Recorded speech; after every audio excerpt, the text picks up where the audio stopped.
नमस्कार, स्वागत है झारखंड की ताजा तरीन फटाफट बड़ी खबरों में। लेकिन सबसे पहले प्रमुख खबर। प्राइवेट कंपनियों में स्थानीयों को 75% नौकरी पर नहीं लगी मुहर। जीएस पेपर को लेकर सदन में उठा जेपीएससी का मुद्दा। सरकार ने उठाया बड़ा कदम, 1 अप्रैल से 45 साल से ऊपर के सभी लोगों को लगेगी वैक्सीन। हजारीबाग जिले में तालाब में डूबने से 5 बच्चों की मौत। फिर मदद करेंगे सोनू सूद, ऑनलाइन क्लास के लिए 300 बच्चियों को देंगे मोबाइल। तो चलिए देखते हैं सारी खबरों को विस्तार से। भाकपा माले के विधायक विनोद सिंह ने सरकार पर विधानसभा नियमावली का उल्लंघन का आरोप लगाया है। माले विधायक ने स्पीकर से पूछा कि क्या विधानसभा नियमावली सिर्फ विधायकों के लिए है, क्या सरकार इस नियमावली से ऊपर है। आपको बता दें कि विनोद सिंह सरकार की ओर से पेश किए गए झारखंड राज्य के स्थानीय उम्मीदवारों का नियोजन विधेयक 2021 की कॉपी नियमावली के मुताबिक 3 दिन पहले विधायकों को उपलब्ध नहीं कराने से नाराज थे। झारखंड में टॉफी और टी शर्ट वितरण घोटाला, सरकार ने दिए जांच के आदेश। झारखंड स्थापना दिवस 2016 के दौरान स्कूली छात्र छात्राओं के बीच टॉफी व टी शर्ट वितरण में बड़ा घोटाला सामने आया है। झारखंड के 9000 स्कूलों में टॉफी व टी शर्ट बटे ही नहीं और कागज पर बट गई। सदन में विधायक सरयू राय के आरोपों को सही माना है। विधायक सरयू राय के सवाल पर सरकार ने इस घोटाले की जांच का आदेश दे दिया है। घोटाला करोड़ों में बताया जा रहा है।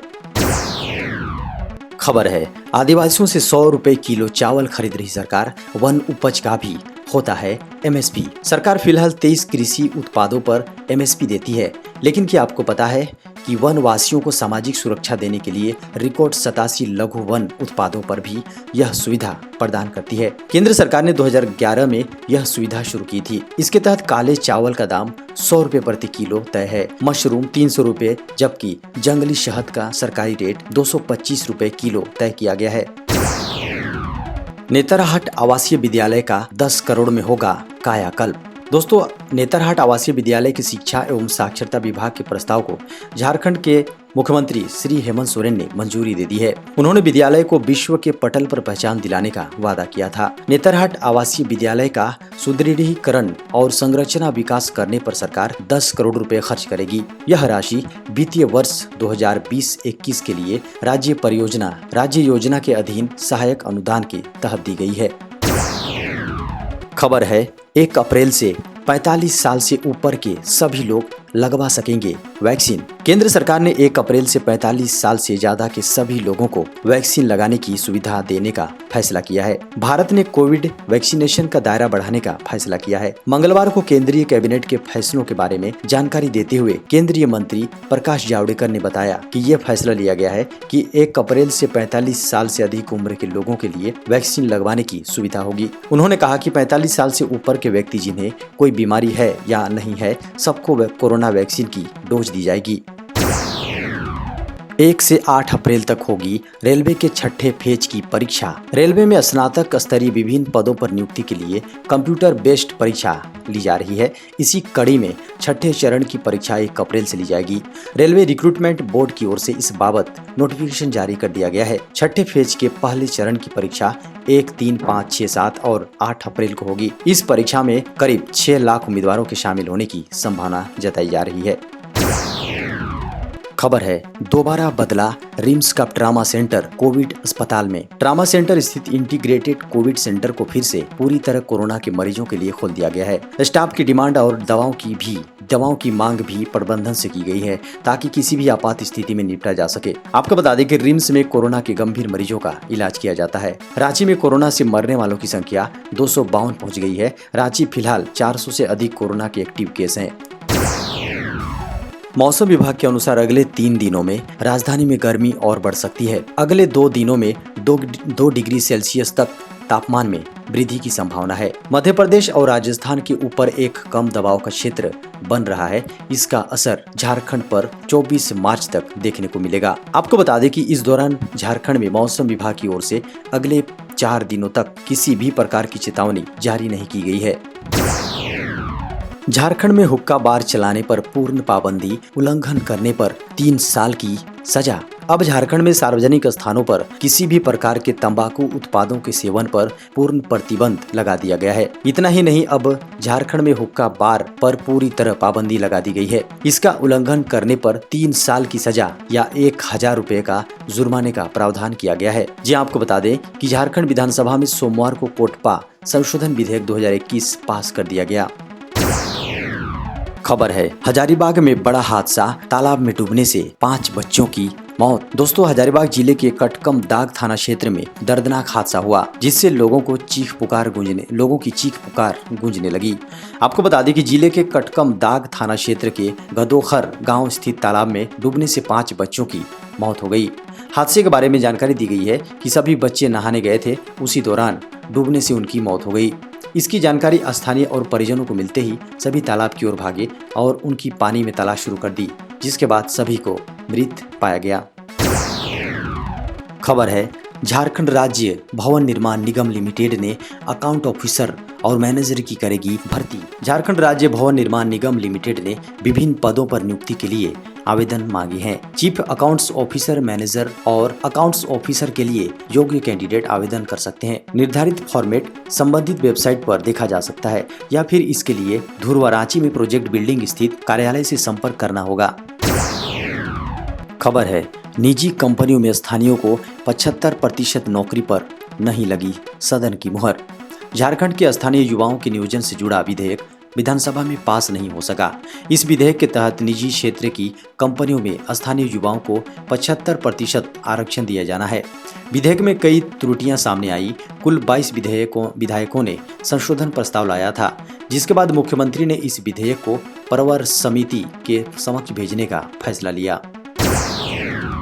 जनरल स्टडीज पेपर को लेकर सदन में उठा जेपीएससी का मुद्दा। दोस्तों, 7वीं और 10वीं जेपीएससी परीक्षा में जीएस पेपर 1 और जीएस पेपर 2 में मार्क्स 40% औसत किया गया है। विधायक अमित मंडल ने ध्यानाकर्षण के दौरान इसमें त्रुटि होने का मामला उठाया। आपको बता दें कि विधायक अमित मंडल ने बताया कि 6ठी जेपीएससी में जीएस पेपर 2 का प्रावधान इसलिए किया गया था कि यहाँ के स्थानीयों को प्राथमिकता मिले।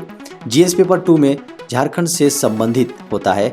पिछली परीक्षा में दोनों में अलग से 40% पास मार्क्स लाना था।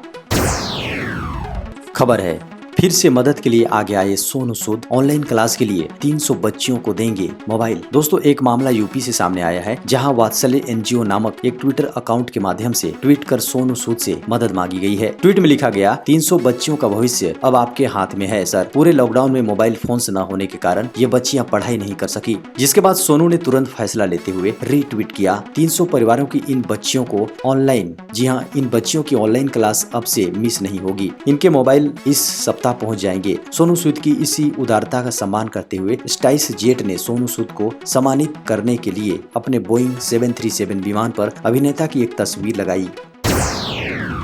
खबर है, छत्तीसगढ़ में नक्सली हमला, पुलिस जवानों से भरी बस को ब्लास्ट से उड़ाया। दोस्तों, छत्तीसगढ़ के नारायणपुर जिले में मंगलवार को नक्सलियों ने डीआरजी जवानों से भरी बस में ब्लास्ट कर दिया। इस हमले में 3 जवान शहीद हो गए, जबकि 8 घायल बताए जा रहे हैं। ब्लास्ट के दौरान बस में 24 जवान सवार थे। सूचना मिलते ही बैकअप फोर्स को मौके पर रवाना कर दिया गया है। सभी जवान एक ऑपरेशन में शामिल होने के बाद लौट रहे थे। छत्तीसगढ़ के डीजीपी डीएम अवस्थी ने घटना की पुष्टि की है।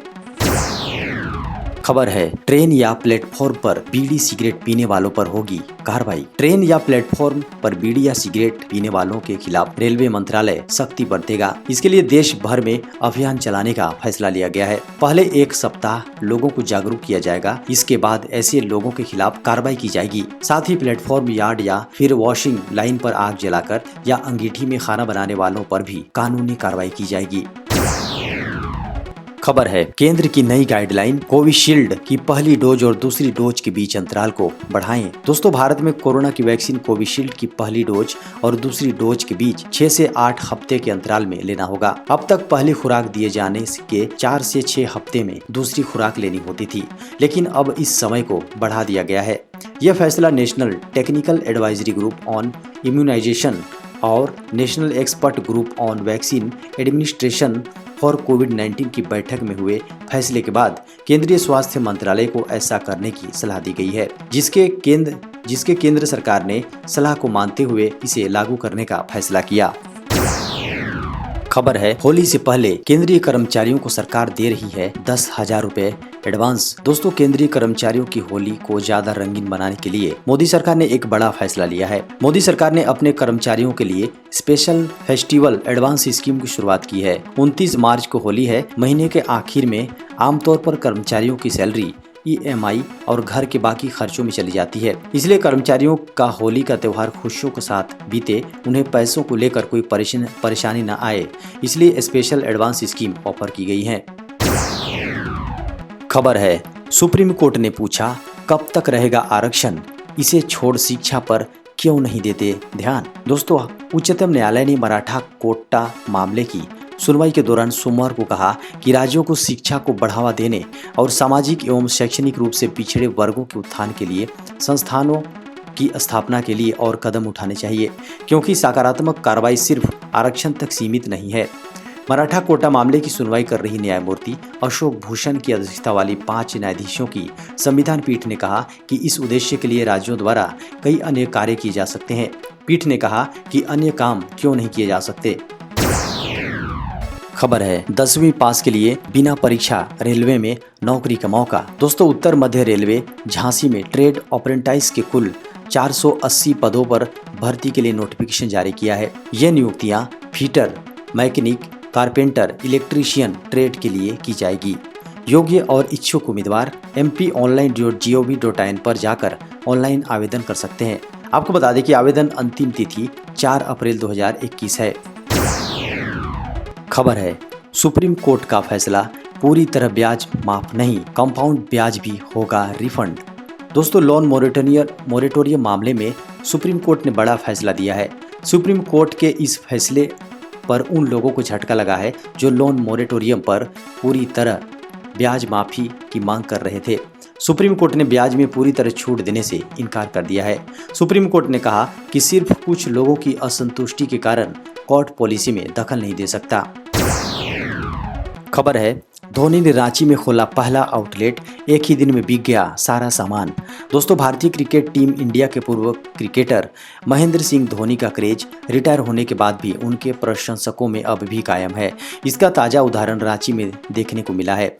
जब माही के रिलेट आउटलेट यानी ईजा फार्म हाउस की पहली दुकान खुली तो लोगों की भीड़ उमड़ पड़ी। हर कोई उनकी दुकान से सामान खरीदना चाहता था। आलम यह था कि एक ही दिन में उनके दुकान का सारा सामान खत्म हो गया। आपको बता दें कि रविवार को रांची के मेन रोड सुजाता चौक पर ईजा फार्म हाउस के एक आउटलेट का शुभारंभ किया गया है, जिसकी ओपनिंग माही के दोस्त और क्रिकेट में उनको इस मुकाम तक पहुंचाने वाले परमजीत सिंह ने किया।